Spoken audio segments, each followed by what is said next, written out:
A ti non me dicías que vivíamos no mellor dos mundos posibles? Maiormente. Pois eu non vexo máis que fame, morte e destruición. Non levantamos cabeza. E para que queres levantar? Cando can os pauazos, os primeiros en levala son os que a teñen levantada. Pois eu eso non o vexo.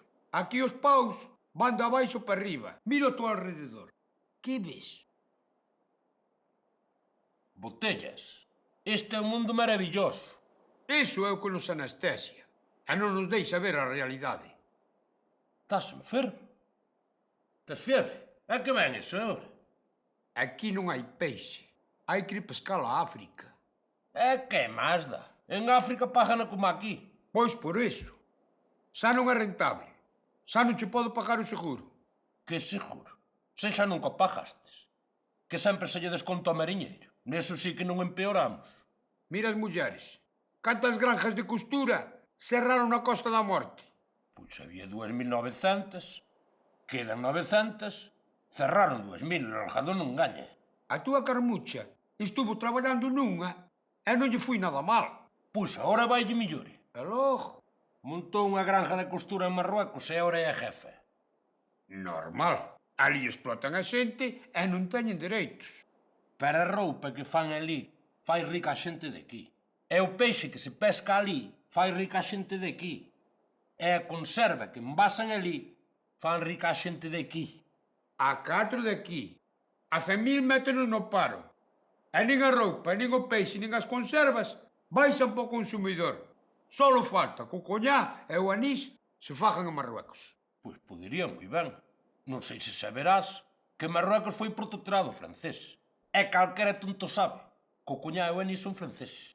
Que me dis? Eu sempre pensei que o coñá e o anís que eran de Cormariñas. Cobi, eso foi porque houve un barco francés que hai miles de anos naufragou aquí, que viña cargado de coñá e anís, entonces toda a xente, e ti incluído, pensades que son de aquí.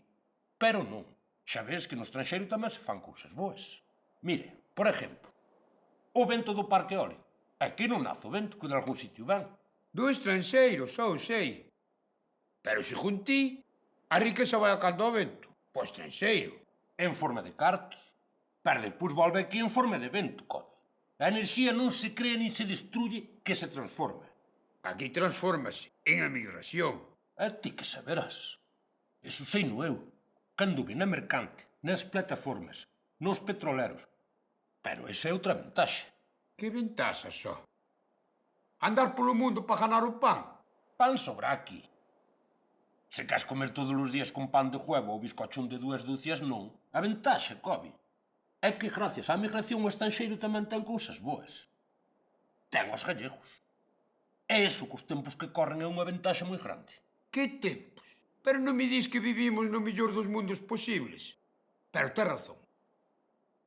Estás despedido. Vou a contratar a 2 africanos, que esos son como os gallegos que hai no estranxeiro. Man de obra, barata, quelediños e sin dereitos. Cobi, que estás dicindo? Non vayas buscar a África, home, que aquí falando entendes a xente. E ademais non te vais pensar que todo canto ois que o de fora é mellor que o de aquí, é verdade, O licor café, por exemplo. E se hai que rebaixar o sueldo, rebáixase. Que carallo!